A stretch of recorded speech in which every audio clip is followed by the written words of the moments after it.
All right, so check this out right here. You won't believe this. It says people are getting Cyberpunk 2077 refunds and getting to keep the game. Also, report here says $250 collector's edition of Cyberpunk 2077 gets refunded. Player gets to keep it anyway. Wow, this is how serious CD Projekt RED has been about refunding the game lately. We've got a bunch of other news stories in here as well as this right here. Where does Cyberpunk stand in the top Steam charts list? Plus, check this out. This is really cool. Cyberpunk 2077 modders are massively improving player customization. Look at this. We're going to be talking about some of the implementations that modders are doing for the game. It's super impressive stuff, and we've got a lot of other stuff to go over as well. So, welcome back, everyone, to Overworld Games. Hope you're doing good, and let's dive straight into the latest happenings around Cyberpunk 2077. So, we're going to dive into this right now. This comes from Vice Games right here. It says CD Projekt RED offered to refund anyone, including people who bought physical copies of the game, and so far they don't have to send the game back. Oh my god. So it says perhaps the most interesting promise CD Projekt RED made last year was that anyone who purchased a physical copy of Cyberpunk 2077 would receive a refund even if they were unable to return the game to where they originally bought it. CD Projekt RED set a deadline for this, asking that all physical refund requests had to be submitted by December 21st. Now, the promise brought with it a lot of interesting and weird questions. What do people do with the discs they bought? Do you just ship CD Projekt RED your copy of Cyberpunk 2077? What happens if you bought and redeemed a digital code from a retailer? And in that case, are you asking for a refund from someone like Microsoft or Sony, or a retailer like Target? Yeah, that's a good question. Like, what do you do here in these cases? It says weeks later, the company is starting to make good, and as expected, it's pretty weird. Vice Games spoke with several Cyberpunk 2077 owners who submitted requests to CD Projekt RED in December and have since been issued those refunds largely via PayPal. It's rare for a video game to arrive so broken that its developers are forced to publicly concede defeat and encourage people to refund the game and ask for refunds. Return the game and ask for refunds.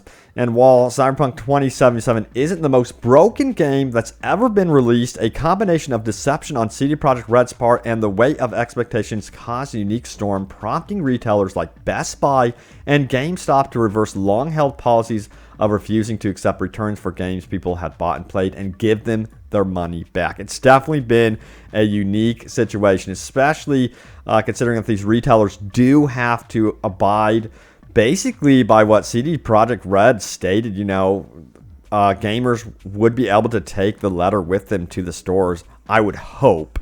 But anyway, let's keep going. It says, yes, that's a PayPal transfer to someone for nearly $300, a refund for the collector's edition of Cyberpunk 2077 that retails for $250. You can see right here the image. The extra money, it comes from the added sales tax that someone is Steve who asked to keep his last name private. Wow. Let me know what you guys make of this story right here. It says the collector's edition of Cyberpunk 2077 comes with a ton of stuff. In addition to a copy of the game, a massive box, a detailed statue, a map of Night City, stickers, an art book, and more. The person who received this refund has not had to send anything back, including the actual game. They continue to own the collector's edition while having been refunded for buying it. So they still have all of this in their possession, even after being paid nearly $300. So essentially, you know, they got this game for free. I'm wondering what collector's edition they actually got. I'm so curious. Let's see what platform, if they mention it. I was surprised I didn't need to send it back, Steve told Vice Games recently, so I still have everything. As a customer, I feel they made good on it. Just show proof and we'll return your money. Several people told Vice Games the process noted they would have to send their copy of their game back at some point, but none have been asked to do so yet. CD Projekt RED did not respond to requests for comment about whether this policy would later be enforced. I don't think it would be enforced. I mean, they've already got to mess with lawsuits. I think they're honestly perhaps trying to avoid more lawsuits. I don't know. Maybe that's the case as to what is going on. Let me know what you guys make of them actually refunding games and not requiring people to send them back. All right, let's keep going. Perhaps the trickiest refund, the one that seemed likely to get caught in between worlds and ignored, was someone who purchased a digital code at a retailer, redeemed that code, and then wanted a refund. In this chain, maybe you've bought the code at Best Buy, but you've redeemed it on a platform owned by Microsoft and Sony. Who's responsible for that refund? CD Projekt RED, as it turns out. Yes. This is Ben, who asked to only be identified by his first name to avoid the attention of the entire internet, was in this exact situation and told by a retailer to speak with CD Projekt RED. When Ben filled out a CD Projekt RED's refund form, there was no option for this particular situation. Ben had to follow up with the developer and explain their weird predicament. Upon further review, we have decided to honor your request for a refund for your digital copy, which you bought outside the PlayStation Network or Microsoft Store, reads in exchange with a customer support shared with Vice Games. The refund showed up a week later. Wow, so they're actually issuing refunds themselves. Strangely, I have still got access to the game via my Xbox. It doesn't show as being revoked, even though I sent them the code. No idea how that will pan out in the long run. That is absolutely crazy to me. But goes to show, again, that CD Projekt RED wants to, I think, perhaps repair the damage that they have done at the initial release. And perhaps another theory here is they want these customers to return to the game when they actually update it for free, maybe. Maybe that's another way they're going to try to get the community back on Cyberpunk 2077. That could actually be the case. All right, let's continue. It says, typically, getting a refund, whether physical or digitally, involves returning the product in question because retailers were only allowing physical refunds for a brief window in December, and because not every retailer was allowing them. This created some hiccups when someone could be left wanting their money back while having to keep the product. Interesting. So yeah, the concern is here. There's certainly a lot of room for exploitation, in a situation like this. And while the people at Vice Games spoke to genuine people, I'm going to reword that. It says, CD Projekt RED also opened the door to the situation when it broadly announced people should seek these refunds. Perhaps the reason the studio isn't sending out $60 or even $300 so far and wide is because the game sold more than 13 million copies in December, and 13 million people are not asking for refunds. So that, even in my previous videos I've done, I've asked you guys, are you going to be refunding your copy? What are you going to be doing? The majority of you have actually said, hey, I'm going to hold off for the next 6 months, maybe even longer, and see what happens with the game itself, see if they can actually update it. So yeah, that's what I'm noticing within the community right now, is people are kind of playing the wait game. Wait it out and see if CD Projekt RED can get their crap together. The article does go on here, but yeah, there's the basic gist of what is going on right here. Again, Vice Games said that they believe they spoke to genuine people in this investigation, I guess you would say. But let's talk further about, the numbers game. How many people are concurrently playing Cyberpunk 2077 on Steam in the past 24 hours? So we can go to the Steam charts right here. Bloop. And we can take a look at all of the information right here. So you'll see that it has dropped significantly. And it is sitting here with a 24-hour peak of about 60,000 users. Now, it did have an all-time peak of 1,054,388 players. That's astronomical, by the way. But it's a bummer to see that there's been such a drop-off. But as you can see around Cyberpunk 2077, what do you see? What do you notice?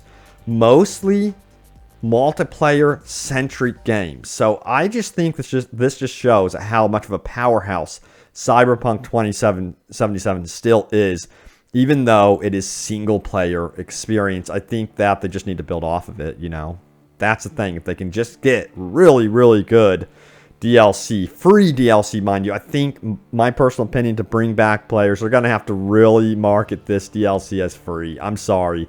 Like, if you're going to piss people off and make them pay for something. I don't think that's a good strategy. I think to get them back on the Cyberpunk brand, as you would call it, the franchise itself, you'd have to do something free and something very big.